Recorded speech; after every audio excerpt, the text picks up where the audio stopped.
अकड़ के तुच्छ युवराज, महायोद्धा सोमनाथ किसी की पहली गलती पर उसका सर उसके धड़ से अलग कर देते हैं। तुम हमारे राज अतिथि हो, इसलिए हम तुम्हें चेतावनी देने आए हैं। तुमने राजकुमारी किशोरी के सपने देखकर अपने भविष्य पर प्रश्न चिन्ह लगा दिया है। यदि आज के पश्चात तुमने राजकुमारी का सपना देखा, हम तुम्हारी नींद सदा सदा के लिए बेजार कर देंगे, ताकि तुम फिर से कोई सपना न देख सको। सपनों पर केवल कुदरत का वश चलता है महायोद्धा सोमनाथ।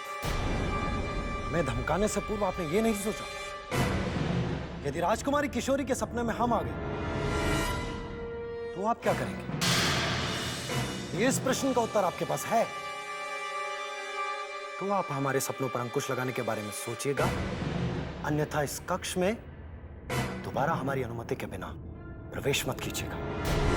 अनुमति तो हमें तुम्हारा वध करते समय भी किसी से नहीं लेनी पड़ेगी युवराज। ये महायोद्धा सोमनाथ, अतिथि युवराज का वध करने की भूल मत कर बैठना, वरना महाराज शिवदत्त और पंडित जगन्नाथ के साथ साथ आपके अपने भाई महायोद्धा बद्रीनाथ भी आपके शत्रु बन जाएंगे। सोमनाथ को केवल सोमनाथ ही हुक्म दे सकते हैं धृष्ट सेविका। तुम युवराज को बचाकर हमसे हमारी राजकुमारी किशोरी छीनना चाहती हो।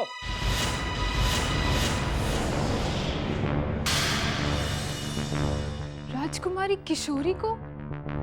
यदि दोबारा युवराज इंद्रजीत सिंह और महायोद्धा सोमनाथ के बीच में तुम आई तो तुम्हारा ये सुंदर मुखड़ा हम तुम्हारे धड़ से अलग कर देंगे।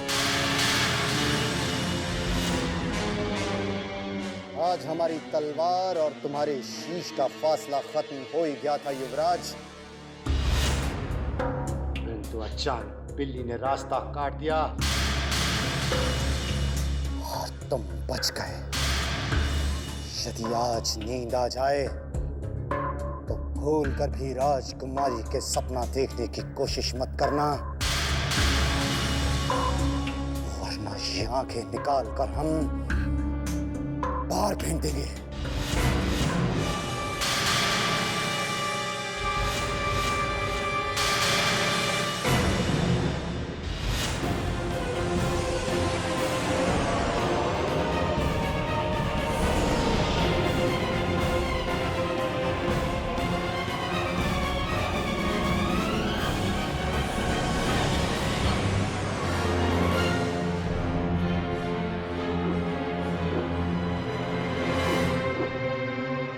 अफसोस कि तुम अभी तक जीवित हो सोमनाथ। यदि भाग्य ने उस दिन तुम्हारा साथ नहीं दिया होता तो आज इस महल में तुम नहीं, अभी तो किसी सोनी दीवार पर हार चढ़ी तुम्हारी तस्वीर टंगी होती। कुछ ऐसी प्रतिज्ञा हमने भी की है भवानी सिंह कि तुम्हारे मरने के पश्चात इस महल की हर दीवार पर तुम्हारी तस्वीर सजाई जाए, परंतु उस पर हम किसी को हार नहीं चढ़ाने देंगे, ताकि मरने के बाद भी तुम्हें यह अफसोस हो कि महायोद्धा सोमनाथ के साथ टकराकर तुमने अपने जीवन की सबसे बड़ी भूल की है। भूल? भवानी सिंह से शत्रुता करके स्वयं यमराज को अपने घर बुलाने की भूल तो तुमने की है सोमनाथ। भवानी सिंह ने मां काली की सौगंध खाकर तुम्हारा रक्त बहाने का प्रण लिया है। अब अति शीघ्र हम तुम्हारे रक्त से मां काली के चरण धोएंगे। तुमने हमारे रक्त से केवल एक पत्थर की मूर्ति के चरण धोने का प्रण किया है भवानी सिंह। हमने प्रतिज्ञा की है कि हम अपने शत्रुओं के रक्त से उस मां के चरण धोएंगे जिसकी कोख से हमने जन्म लिया है। तुम्हारा काल तुम्हारे सर पर चढ़ के बोल रहा है भवानी सिंह, तुम्हारी मृत्यु निश्चित है। जिसके सर पर मां काली का आशीर्वाद होता है वो स्वयं महाकाल होता है सोमनाथ। आज मां काली का महास्नान तुम्हारे रक्त से होगा।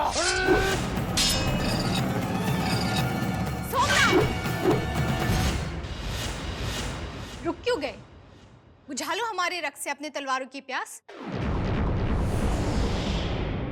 हम सोच भी नहीं सकते थे कि शिवगढ़ के महायोद्धा आपस में ही शत्रु हैं। यदि हमें पता होता तो संबलपुर छोड़कर शिवगढ़ कभी नहीं आते।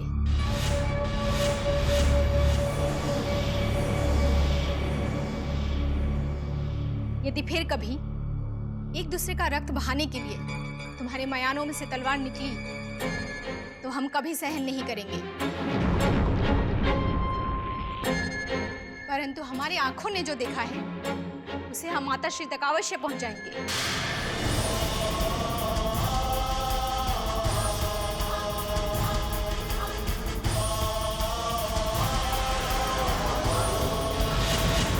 बहुत भाग्यशाली हो भवानी सिंह, बहुत भाग्यशाली हो। राजकुमारी ने आज तुम्हारे प्राण बचा लिए, वरना भाग्यशाली हम नहीं, अभी तो तुम हो सोमनाथ। चाहो तो पंडित जगन्नाथ से रमण फिकवा लो, उन पासों की गणना भी यही कहेगी कि तुम्हारी मृत्यु भवानी सिंह के हाथों होने वाली है।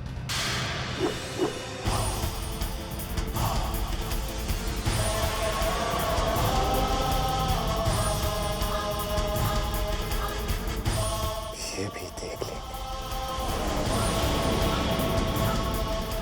कब हमारी तलवार की धार पर भवानी के रक्त का भोग चढ़ेगा, कब हमारी आंखें भवानी के बहते रक्त को देखेंगी, कब भवानी के रक्त से भीगे शव को हम अग्नि में जलता हुआ देखेंगे। आखिर कब? मेरे आका, आपकी यह हसरत अभी और इसी वक्त पूरी हो सकती है अगर आप अपने इस गुलाम को अपने दुश्मन भवानी सिंह के सर को काटने की इजाजत दे दें तो। यदि राजकुमारी किशोरी भवानी की ढाल न बनती तो हम अवश्य ही उसका शीश काट कर तुम्हें उपहार में दे देते। ये तुम्हारा दुर्भाग्य है, तुम्हारा रक्त स्नान अधूरा रह गया चंगेज खान। अधूरा काम हमेशा खराब होता है मेरे आका, लेकिन आज भवानी सिंह का लहू जरूर बहेगा, क्योंकि उस भवानी सिंह ने आप पर तलवार उठाने की जुर्रत की है। ठहरो चंगेज, आज मत रोकिए मेरे आका, चंगेज को आज मत रोकिए। उस दिन भी आपने चंगेज को रोककर भवानी सिंह की सांसें लंबी कर दी थी, लेकिन आज चंगेज नहीं रुकेगा। चंगेज खान, क्या तुम ये भूल गए जो हमारी आज्ञा का उल्लंघन करता है हम उसका सर काट देते हैं।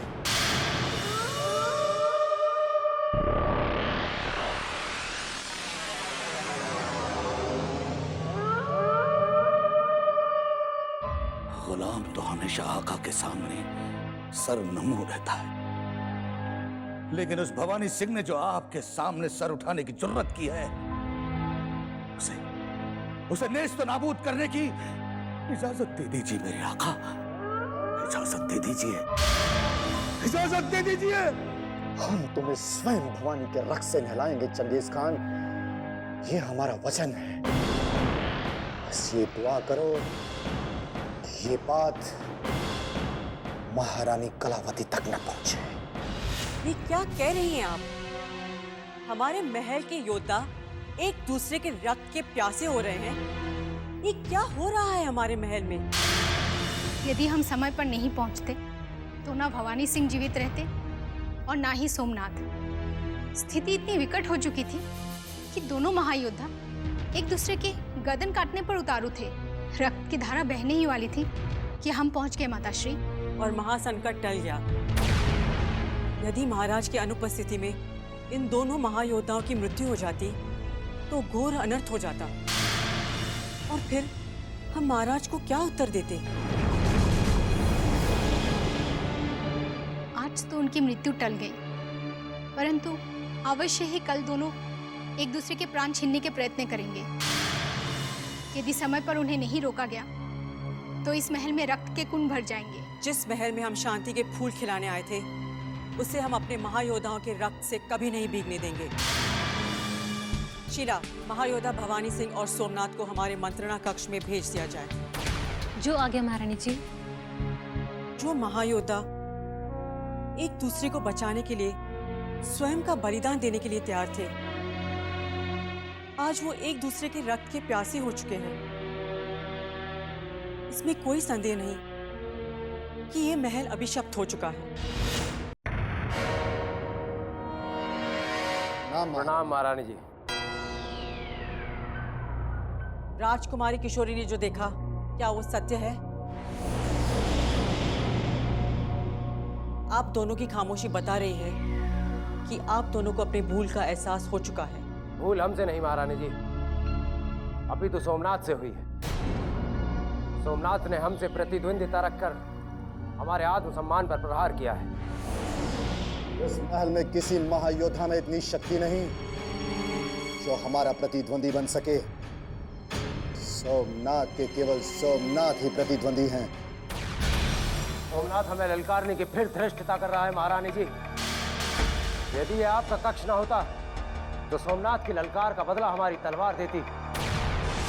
ये मत भूलिए भवानी सिंह कि तलवार महायोद्धा सोमनाथ के पास भी है, और जिसकी धार से हम तुम्हारी तलवार के टुकड़े टुकड़े भी कर सकते हैं। शांत रहो।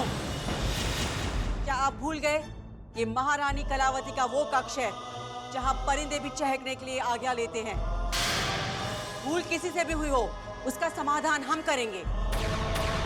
किंतु ये हम कभी नहीं चाहेंगे कि हमारे महायोद्धा आपस में लड़े और शत्रु को आक्रमण करने का अवसर मिल जाए।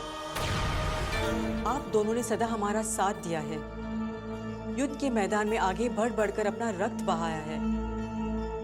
फिर किस अभिमान में चूर होकर आप अपनों का ही रक्त बहा रहे हो?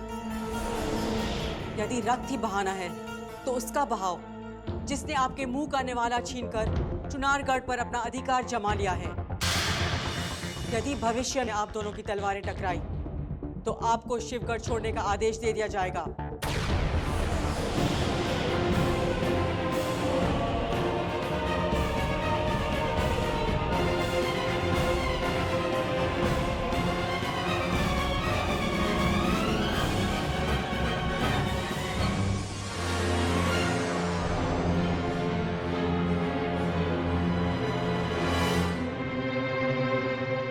महारानी की जय हो। आपने मुझे याद किया महारानी। इस राजमहल में कदम रखने के पश्चात हम एक पल भी चैन से नहीं रह पाए हैं पंडित जी। जहां दृष्टि उठाकर देखते हैं वहां षड्यंत्र और छल कपट बिखरे दिखाई देते हैं। यहाँ एक भी व्यक्ति ऐसा नहीं है जिसके नेत्रों में स्वामी भक्ति की झलक दिखाई देती हो। क्यों? मुझे मालूम था महारानी आप मुझसे यही प्रश्न करेंगे, और आपको इस महल में लेकर आने का मेरा उद्देश्य भी यही था महारानी, कि आप यहाँ की व्यवस्था को पूरी तरह से देख लें, समझ लें कि आपके महायोद्धा किस प्रकार अपनी मनमानी कर रहे हैं। महारानी, आज यदि महल में हमारा एक भी स्वामी भक्त होता तो मैं आपको महाराज की अनुपस्थिति में यूं यहाँ आने के लिए आग्रह न करता। आश्चर्य की बात है, महाराज इन व्यक्तियों को कैसे अनदेखा करते रहे जो दीमक की तरह इस महल की दीवारों को खोखला करते जा रहे हैं। महारानी, यदि आपने यहाँ आने में जरा भी और विलंब की होती तो महल की इन खोखली होती हुई दीवारों को ढहने में जरा भी देर नहीं लगती। हमें इस अनर्थ को रोकने के लिए अति शीघ्र कोई उपाय खोजना होगा पंडित जी, और वो उपाय हमें सिर्फ स्वामी त्रिलोकीनाथ ही बता सकते हैं। स्वामी त्रिलोकीनाथ? किंतु महारानी, यदि स्वामी जी समाधि में हुए तो क्या होगा? क्योंकि स्वामी जी अक्सर महीनों महीनों बल्कि वर्षों तक के लिए समाधि में चले जाते हैं और फिर उनसे मिलना असंभव सा हो जाता है। यदि हमारा भाग्य प्रबल हुआ पंडित जी तो आपको अवश्य उनके दर्शन हो जाएंगे। इस महल में आकर राजकुमारी किशोरी भी हमसे दूर दूर रहने लगी है, जो हम बिल्कुल सहन नहीं कर पा रहे हैं। इसीलिए हम आपको अपना संदेश लेकर स्वामी त्रिलोकीनाथ जी के आश्रम में भेजना चाहते हैं। ठीक है महारानी, आपका संदेश स्वामी जी तक तुरंत पहुंचा दिया जाएगा। संयोगवश मैं इस समय किसी कार्यवश उधर ही जा रहा हूं जिधर स्वामी जी का आश्रम है। मैं चलता हूं महारानी।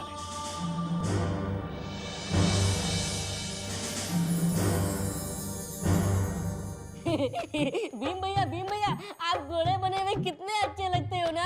मोहिनी, प्राणेश्वरी मोहिनी, अरे कहाँ हो तुम मोहिनी? भीम भैया अपने पिताश्री माताश्री से इतना प्यार करते कि चिल्ला चिल्ला के याद कर रहे हैं। तुम्हारी माताश्री में ऐसे कौन से गुण हैं कि हम उन्हें चिल्ला चिल्ला के याद करेंगे? हैं? पिताश्री, माताश्री में कुछ गुण नहीं है तो मन ही मन में याद करो ना, क्यों चिल्ला रहे हो? चिल्ला इसलिए रहे हैं कि वो कहीं दिखाई नहीं दे रही है। आखिर गई कहाँ? राज जोशी के पास, अहमद चाचा के साथ। हैं? हमारे उस तुच्छ सेवक अहमद के साथ? हैं? हाँ, पर वो तो रोज जाती है। जब अहमद चाचा नहीं होते तो नाजिम चाचा के साथ जाती है। अच्छा, तो इसका तात्पर्य ये हुआ कि नाजिम भी विश्वासघाती निकला। पिताश्री, जब आप घर पे नहीं होते तो नाजिम चाचा घर और माताश्री पे ऐसे भिनभिनाते जैसे गुड़ पर मक्खी। गुड़ पे मक्खी भिनभिनाती है? गुड़ यानी मोहिनी और मक्खियाँ यानी अहमद और नाजिम। हम उन्हें मक्खियों की तरह मसल देंगे। भीम। अरे पिताश्री, मैं भीम नहीं बलवान हूँ। वो ठीक है बलवान।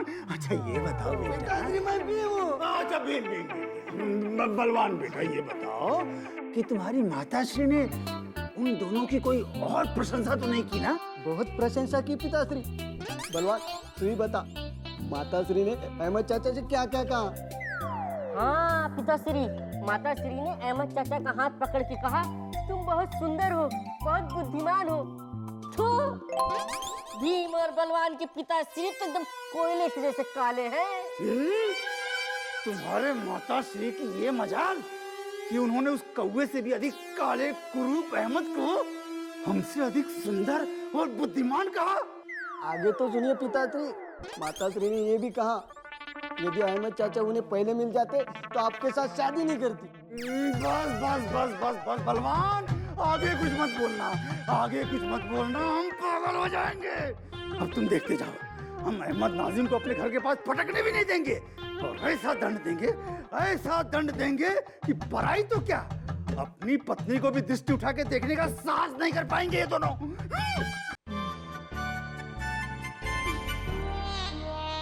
अरे हुजूर, हुजूर, हुजूर, हुजूर, हम इधर हैं। यहाँ। अच्छा हुआ आप यहीं मिल गए हुजूर, मैं आपको ही ढूंढ रहा था। हमें ढूंढ रहे थे और हम तुम दोनों की खबर लेने के लिए तुम्हें ढूंढ रहे थे। तुमने तो अपनी मनोहर सूरत दिखा दी, लेकिन वो दूसरा विश्वासघाती कहाँ है? गूंगे हो गए क्या? बोलते क्यों नहीं? अहमद कहाँ है? कैसे बताऊं हुजूर, कहते हुए भी शर्म आ रही है। अरे सच्चाई भला किसी से छुपी रह सकती है जो आपसे छुप जाएगी?